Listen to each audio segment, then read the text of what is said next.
if you're a young person now,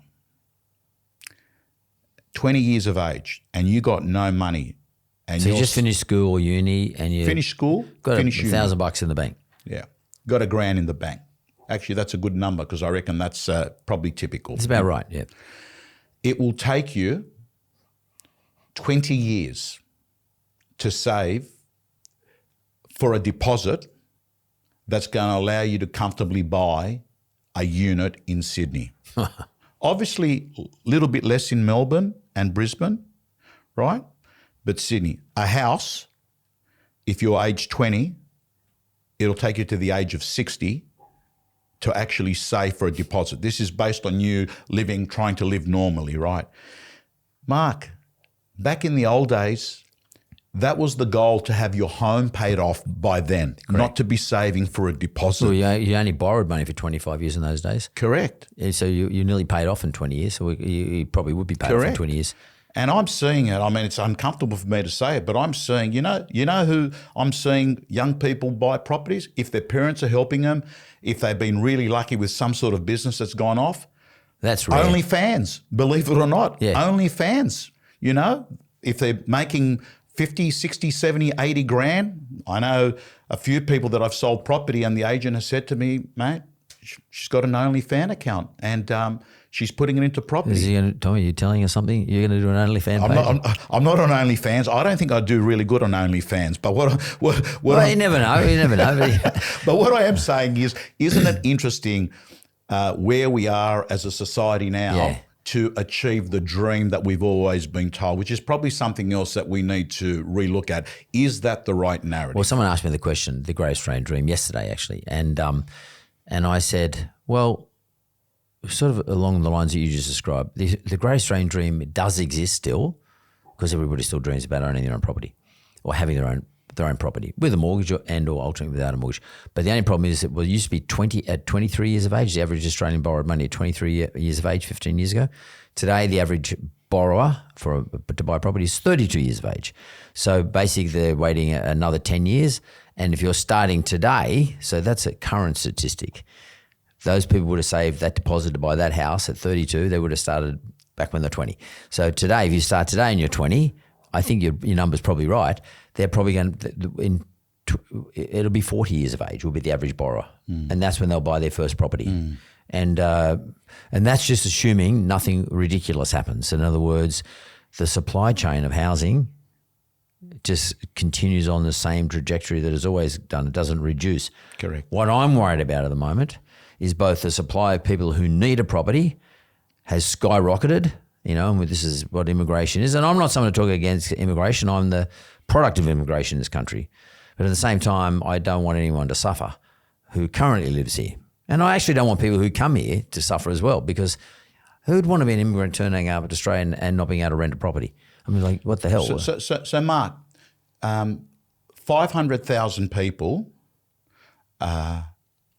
came into Australia last year. In 2023. 2023. Now, what's concerning is our budget the other night. New South Wales was a loser in that budget. 1.5 billion or something we missed out on. And the irony of it all is the majority of those migrants are going here. Right, they're in Sydney. Yeah. Mate, they're not going to far north Queensland and they're not going in the middle of Australia. And they're not going to Perth. And they're not going to Perth, right? So we need to take that into account. That's 500,000 people that are coming in. Now, you talk about, I listened to Chambers talk about, he said something along the lines, our aim is to have 1.2 million new homes in 5 years. Mark, they're so behind the run rate. But he has covered himself, our aim, you know what I mean? And 5 years, there's a probability he's not going to be there in 5 years, And he won't, and by then he can invent another story if he has to sort of backtrack on that one. He might be hoping to be Prime Minister in 5 years' time. He might have a lot to answer for. I don't have any faith in them whatsoever, Tommy. I don't like any of the policies. I think the policies are overdone, overprotective, in some areas completely underdone. I think they are all, and I was asked to give a commentary on it the other day. I gave him a 9 out of the 10 in terms of navigating the constraints under which he operates. And that, what I mean by that is all the people he's got to please. He's got to please so many people who vote for him. and who are influential in them maintaining power. But if I was to give it an economics, Australian overall economic score out of 10, I'd give them 2. But I don't think it achieved anything. I don't think they're doing it. I mean, it would be nice to say, look, we're going to tackle the power bills, electricity bills by a new economic policy and a government policy by bringing in nuclear. We're going to tackle the housing shortage by removing the power of councils to make all the decisions and let's put it in the hands of the state governments or something like a bit like what Chris Minns is trying to do. We need policy change, actual policy change to make things happen. So I'm very disappointed. So and I also think what he's doing is he's potentially adding fuel to inflation. So all the money he's giving away. I mean, do you need $300 that he's giving you for power rebate? Me? I mean, why wouldn't he say to people like you and me and everybody else above us, and quite a few people below us for that matter, you guys aren't getting it. But what we're going to do is instead of giving $300 to the people who need it, we're going to give them $600. Yeah. What the hell? That's Mark, spot on. Listen, I've lost my $300. I got a parking ticket this morning, right? So I've lost my $300, right? And I can tell you, it's neither here nor there, right? But you are 100% right. There is someone that needs that $300 10 times more than other people. But I do think that was a popularity strategy. It's an election. It's an election budget. This one. Yeah. This is. Look. I know in politics. It's not my game, politics, but I'd imagine it must be frighteningly difficult to come up with a budget because budgets aren't about economic policy anymore. Budgets are about election policy. I'll give you policies that allow me to get re-elected. Yeah. And that's the mandate he has from his party leaders and the power brokers within his party. So I do give him a 9 for that because that's most Australians don't realise that's the regime he works under and all the politicians work under today. We're not talking about the John Howard days, the Paul Keating days where unpopular decisions were made. GST, extraordinarily unpopular. Compulsory superannuation, extraordinarily unpopular. One of the best things that's ever happened. Yes. Compulsory superannuation. GST, fantastic. I mean, why wouldn't, I don't know, we're talking a little bit out of school here, Tommy, but it doesn't matter. Why wouldn't, I'm flabbergasted he didn't get up and say, you know what, we've decided we're not going to put all the pressure on mortgage owners in Australia every time there's an inflation number that we don't like or the Reserve Bank doesn't like. So what we're going to do is instead of putting pressure on the Reserve Bank to put interest rates up, every single time that the inflation number comes out at a number we don't like, and it's not between 2 and 3%, it's 4 or 5, whatever it is, we, the government, is going to increase the GST by 1%. So we're going to take it from 10 to 11. Yes. And Reserve Bank, you don't have to do anything. Yes. Because we're going to make all Australians pay 10% more for everything they buy. Yes. And we're never going to go above 15%. And when the inflation gets back down to where it is and the Reserve Bank, start dropping interest rates, we also will drop the GST.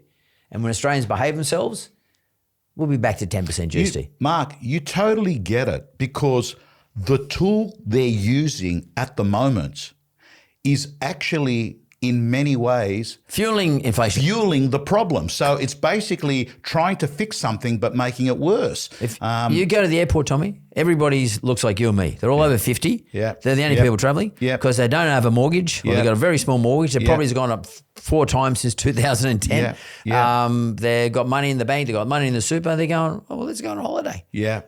Yeah. It's the young people aren't travelling. Yeah. They are not travelling. And anyone with a mortgage and a family, they are not travelling. Yeah. Because they can't fucking afford it. Yeah. And, why the government doesn't see this? I mean, please, Treasury, go to the airport.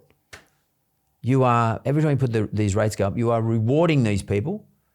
They have never earned so much interest and they can't spend it. And all those things that they spend it on drives inflation up.